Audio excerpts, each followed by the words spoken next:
In today's notes, we're going to be looking at the purpose of the quadratic formula and how we can use it and why it's important. So let's take a look at this. So notice I have my question over here. It says, what is the quadratic formula and why is it important? Well, the quadratic formula is important because not all quadratics can be factored. And we ran into that the other day when we were looking at a quadratic in the classroom. And sometimes it is just easier to use the formula due to complex numbers. Imagine if you had a bunch of fractional values, it would be very difficult to try to factor that. It's much easier just to use this formula. Now the formula is x is equal to negative b plus or minus the square root of b squared minus 4ac over 2a. Alright, so I know right now you may be looking at it going, hey Mr. H, that's a lot of letters. And where do we get all these variables from? So let me go ahead and show you, because it's going to be really simple. You already know what we call our standard form for quadratics, which is f of x is equal to a x squared plus bx plus c. And these letters that you see on the side of the quadratic formula, they are directly derived from it. For instance, the coefficient of x squared is your a, and that's going to be the a in this formula that you see used in the denominator and in the numerator. And b, that's going to be the value that you see twice inside of the numerator of the quadratic formula. And then we have our c, which you can see is used once at the very end in the radical. So you already are familiar with a, b, and c. Now you'll just be taking those values and substituting them inside of this formula. Now that negative and positive sign, or what I call a plus minus, that may look a little confusing, but I'm going to show you how we do that. We're going to do that operation at one at a time. First positive, then negative. So let's go ahead and take a look at step 1. In step 1, it says label your equation values a, b, and c as in the standard form of a quadratic. So that's the first thing that we want to do. So just like I said a, b, and c underneath here, I'm going to do the same thing right here. Now you should notice that we have that invisible 1 for our coefficient of x squared. So a is actually a 1, b is a positive 6, and c is a 7. Now all I did was label it so that I remember which numbers I'm going to put in what place in this formula. So now that we've done that, we can go ahead and check off step 1.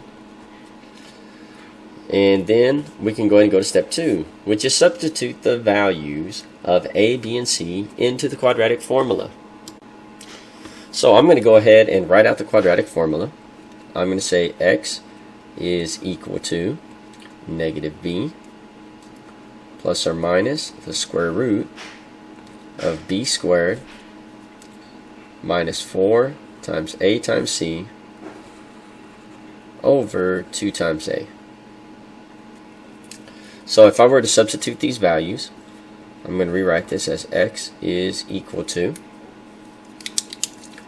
and I'm going to go ahead and put negative, but instead of b, I'm going to put the value for b, which is positive 6. And then we'll go ahead and put in plus or minus the square root,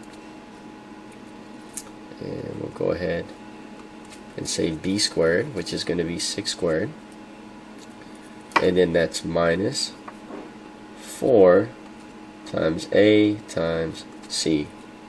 So we notice our a was 1 and our c was a 7. So you can see how I'm filling this in, and we're going to put this all over 2 times a.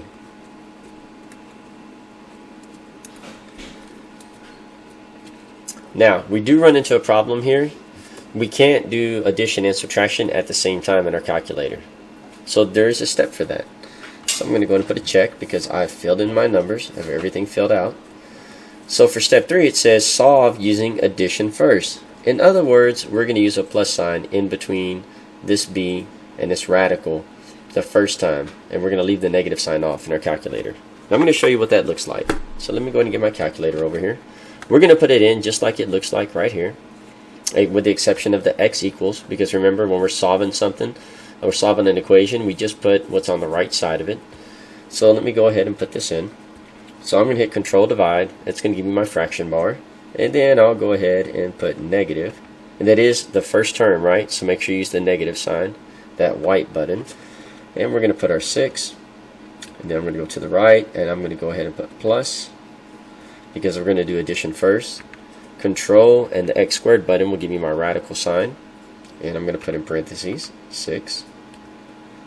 And then we're going to put squared minus 4 times 1 times 7. And notice I use parentheses. So just how I have it written out, I'm putting it in the exact same way.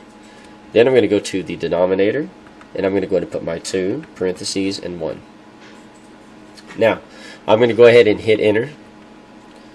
And notice it gives me this value right here, negative 1.58579.